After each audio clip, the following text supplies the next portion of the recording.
صفحہ نمبر 63 الحمدللہ وکفا وسلام علی عبادہ الذین اصطفی۔ اللہ مالک کی توفیق سے ہم یہ پڑھ رہے تھے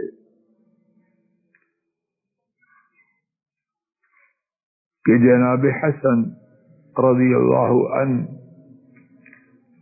جب نبی کریم صلی اللہ علیہ وسلم سجدہ کرتے تو کود کر آپ کی گردن مبارک اور پشت مبارک پر چڑھ جاتی۔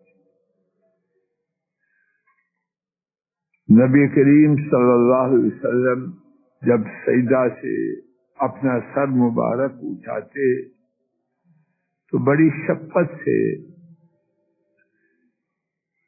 حضرت حسن رضی اللہ عنہ کو زمین پر رکھتے تھے، یہاں تک بات پڑھی گئی۔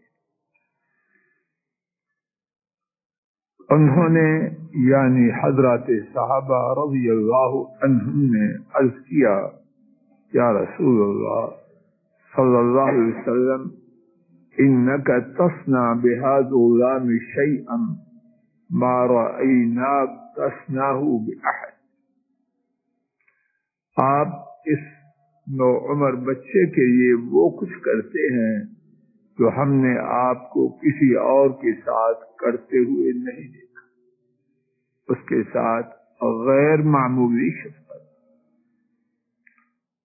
حضرت صلی اللہ علیہ وسلم نے فرمایا انہ ریحانتی من الدنیا، بے شک وہ دنیا میں میری خوشبو ہے۔ ان ابنی ھذا سید، یقیناً میرا یہ بیٹا سردار ہے۔ وعسى الله ان يصلح به بين فئتين من المسلمین، اور شاید کہ اللہ تعالی اس کی وجہ سے مسلمانوں کے دو گروہوں کے درمیان اصلاح فرما دے۔ چنانچہ یہی ہوا۔ حضرت علی رضی اللہ تعالی عنہ کی شہادت کے بعد اللہ تعالی نے ان کی وجہ سے حضرت معاویہ رضی اللہ تعالی عنہ کے گروہ اور حضرت علی رضی اللہ تعالی عنہ کے گروہ میں اصلاح فرمائی۔ حدیث شریف کے الفاظ جب بھی رسول اللہ صلی اللہ علیہ وسلم سجدہ کرتے وہ جس لگا کر حضرت صلی اللہ علیہ وسلم کی گردن اور پشت پر چڑھ جاتے۔ اس سے یہ بات واضح ہوتی ہے کہ حضرت حسن رضی اللہ تعالی عنہ دوران نماز حضرت صلی اللہ علیہ وسلم کی پشت اور گردن مبارک پر کثرت سے کود کر چڑھ جایا کرتے تھے۔ یہ بات 1 2 4 دن کی نہیں تھی بلکہ بہت دفعہ ہوا کرتی تھی۔ حسن حسین رضی اللہ عنہما دونوں کا پشت مبارک پر کود کر چڑھنا دوران نماز نبی کریم صلی اللہ علیہ وسلم کی پشت مبارک پر چڑھنے والے حضرت حسن رضی اللہ تعالی عنہ تنہا نہ رہے۔ جب ان کے برادر اصغر حضرت حسین رضی اللہ تعالی عنہ مسجد میں پہنچ پانے کی عمر کو پہنچے تو وہ بھی اپنے بڑے بھائی کے ساتھ اپنا شوق پورا کرتے۔ اگر کوئی ان کے شوق کی راہ میں رکاوٹ ڈالنا چاہتا تو حضرت صلی اللہ علیہ وسلم اشارہ سے اسے روک دیتے۔ امام ابو یعلا نے حضرت عبداللہ بن مسعود رضی اللہ عنہ سے روایت کیا کہ انہوں نے بیان کیا کان رسول اللہ صلی اللہ علیہ وسلم یصلی، اور رسول کریم صلی اللہ علیہ وسلم نماز پڑھا کرتے تھے فَإِذَا سَجَدَ آپ جب سجدہ کرتے وَسَبَ الْحَسَنُ وَالْحُسَيْنُ عَلَى ظَهْرِهِ رضی اللہ تعالی عنہما، تو حسن اور حسین کود کر آپ کی پشت مبارک پر چل جاتے۔ فَإِذَا أَرَادُوا أَن يَمْنَعُوهُمَا، جب صحابہ انہیں روکنے کا ارادہ کرتے، اشار الیہم، حضرت صلی اللہ علیہ وسلم ان کی طرف اشارہ کرتے، ان دعوہما، انہیں رہنے دو۔ فَإِذَا قَضَى الصَّلَاةَ، تو جب حضرت صلی اللہ علیہ وسلم نماز ادا کر لیتے، وضعہما فی حجرہ، حضرت صلی اللہ علیہ وسلم انہیں اپنی گود میں بٹھاتے، قال من احبنی فلیحب ہذین، اور کہتے جو شخص مجھ سے محبت کرے وہ ان دونوں سے محبت کرے۔ اے اللہ اپنے حبیب کی محبت صلی اللہ علیہ وسلم اور حسن و حسین رضی اللہ عنہما دونوں کی محبت ہم سب کو اور ہماری نسلوں کو اپنی رحمت سے نصیب فرما دے۔ سمجھ آ گیا ہو یہاں بھائی کے ساتھ؟ حدیث شریف سے حاصل ہونے والی 3 باتیں، اور یہیں ہمارا آج سبق ختم۔ نمبر 1، حضرت صلی اللہ علیہ وسلم کی پشت مبارک پر دوران نماز حسن و حسین رضی اللہ عنہما کا سوار ہونا صرف ایک آدھ مرتبہ نہ تھا، بلکہ وہ کثرت سے ایسا کرتے تھے۔ نمبر 2، حضرت صلی اللہ علیہ وسلم اس بنا پر دونوں نواسوں سے خفا نہ ہوتے رضی اللہ عنہما، بلکہ جو انہیں روکنے کا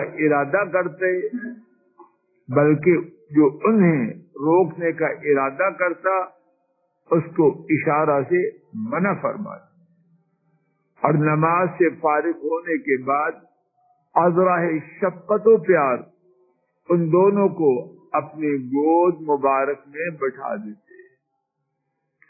کتنی عظیم تھی وہ گود، اور کس قدر شان و عظمت والے ہیں وہ جو اس گود میں بیٹھے، رضی اللہ تعالی عنہما وصلوات ربی وسلام علیہ۔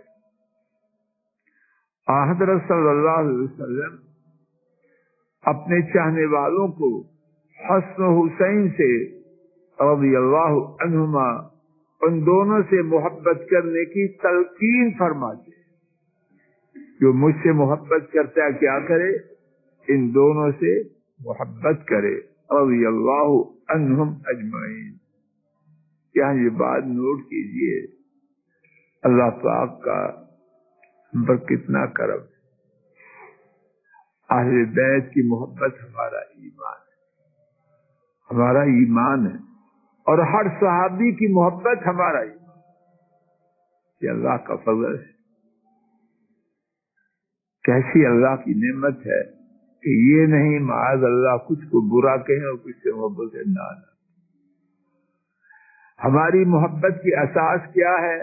کہ وہ اللہ کے نبی کے صحابہ۔ تو جو صحابی ہے کوئی ہو، اللہ کی فضل و کرم سے اس کی محبت ہمارے ایمان کا حصہ ہے۔ اللہ اسی عظیم الشان عقیدہ پر زندہ رکھے، اسی پر موت آئے اور روز قیامت اسی پر اٹھائے جائیں، اور رب کی یہ نعمت اتنی بڑی ہے کہ ہم اس کا شکر بھی ادا نہیں کر سکتے۔ صلی اللہ تعالی علی خیر خلقہ وعلی آلہ واصحابہ واہل بیتہ واتباعہ الی یوم الدین۔ اے اللہ ہمارے بیماروں کو شفا عطا فرما، اے اللہ ہمارے بیماروں کو شفا عطا فرما، اے اللہ ہمارے بیماروں کو شفا عطا فرما۔ اے اللہ ہمارے گھروں میں جو خواتین، جو مرد، جو بوڑھے، بچے، جوان بیمار ہیں ان تمام کو اپنی رحمت سے شفا عطا فرما، اپنی رحمت سے شفا عطا فرما، اپنی رحمت سے شفا عطا فرما۔ اے اللہ آپ شفا دینے والے ہیں، آپ کے سوا کوئی نہیں۔ اے اللہ آپ شفا دینے والے ہیں، آپ کے سوا کوئی نہیں۔ اے اللہ آپ شفا دینے والے ہیں، آپ کے سوا کوئی نہیں۔ اے اللہ ہماری بیماریوں کو دور فرما، امت کے بیماریوں کو دور فرما، پریشانوں کی پریشانیوں کو دور فرما، دکھیوں کے دکھوں کا مداوع فرما، مظلوموں کی مدد فرما، ظالموں کو ہدایت دے، اور جو ظالم اپنے ظلم پر اٹے ہیں اے اللہ ان کا نام و نشان مٹا۔ اے اللہ بے حیائی کو مٹا، بے حیائی کو مٹا، بے حیائی کو مٹا، ہمارے گھروں سے اس کو دور فرما۔ اے اللہ بے دینی کو مٹا، بے دینی کو مٹا، دین، حیا، شرم، غیرت اے اللہ اس کا دور دورہ فرما۔ ہمارے ملک پاک میں کتاب و سنت کو جاری و ساری فرما، جو اس کے لیے کوشاں ان کی بھرپور مدد فرما، اور اپنی رحمت سے ہمیں بھی انہی میں شامل فرما۔ اے اللہ جو کتاب و سنت کے دشمن ہیں ان کا نام و نشان مٹا۔ اے اللہ ہمارے ملک پاک کی پورے عالم اسلام کی خیر فرما۔